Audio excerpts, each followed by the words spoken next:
Back again students in my new video.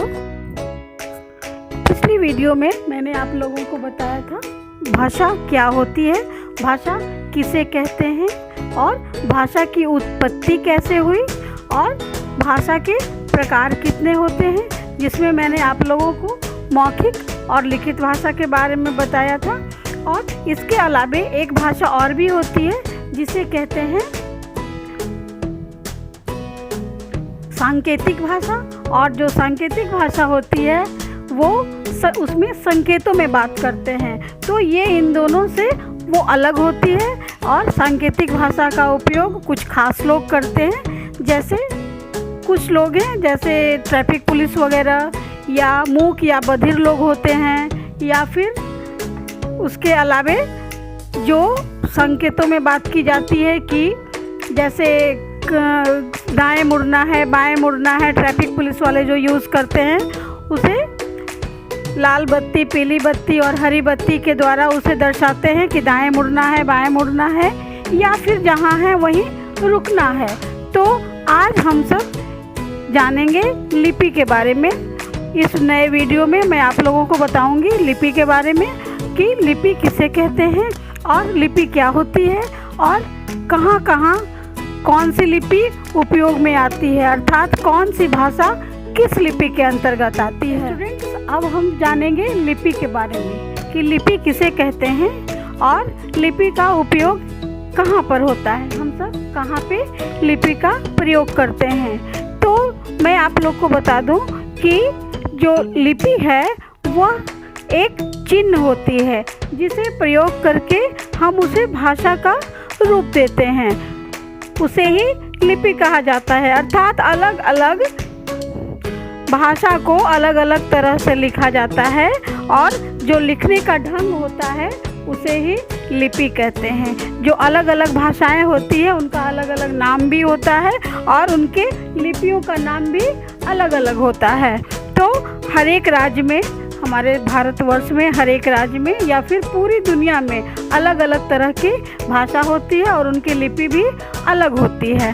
तो अब हम लोग जानेंगे कि कौन सी भाषा किस लिपि के अंतर्गत आती है। जैसे हिंदी भाषा, हिंदी भाषा जो है वो उसकी लिपि देवनागरी होती है और इसी प्रकार अंग्रेजी भाषा की लिपि रोमन होती है, उर्दू भाषा की लिपि फारसी होती है, पंजाबी भाषा की लिपि गुरुमुखी होती है।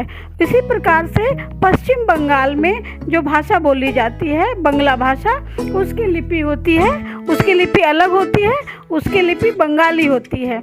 इसी प्रकार कश्मीरी भाषा की लिपि जो होती है वह फारसी होती है और विदेशों में भी नेपाली भाषा की लिपि जो है वह देवनागरी है। जैसे हिंदी भाषा की लिपि देवनागरी है, उसी प्रकार से नेपाली भाषा की लिपि भी देवनागरी है। और जो हमारा पड़ोसी देश है चीन, उसमें मंदारिन भाषा बोली जाती है, उसकी भाषा का नाम है मंदारिन भाषा। और मंदारिन भाषा की जो लिपि होती है उस लिपि का नाम है कांजी लिपि। तो इस प्रकार हम देखते हैं कि जो लिपि है वह क्या है, एक लिखने का ढंग है। जिन चिन्हों का प्रयोग हम लिखने के लिए करते हैं उसे ही लिपि कहा जाता है। और इसके बारे में महत्वपूर्ण जानकारी के बाद विदेशों में अधिकांश भाषाएं जो बोली जाती हैं वह जो बहुत ही सब लोगों में पॉपुलर भाषा है वो क्या है, इंग्लिश। लेकिन इंग्लिश के अलावे भी और सारी भाषाएं भी बोली जाती हैं, अलग अलग देशों में अलग अलग तरह की भाषाएं बोली जाती हैं।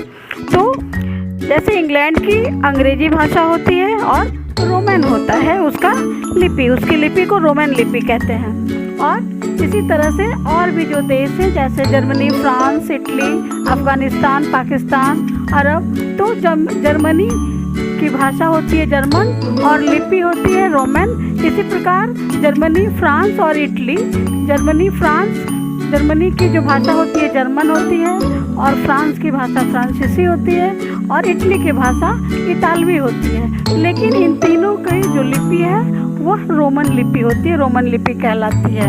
और अफ़गानिस्तान की जो भाषा होती है वो फारसी होती है और पाकिस्तान की भाषा उर्दू होती है। लेकिन फारसी भाषा और उर्दू भाषा दोनों की जो लिपि होती है वो फारसी होती है।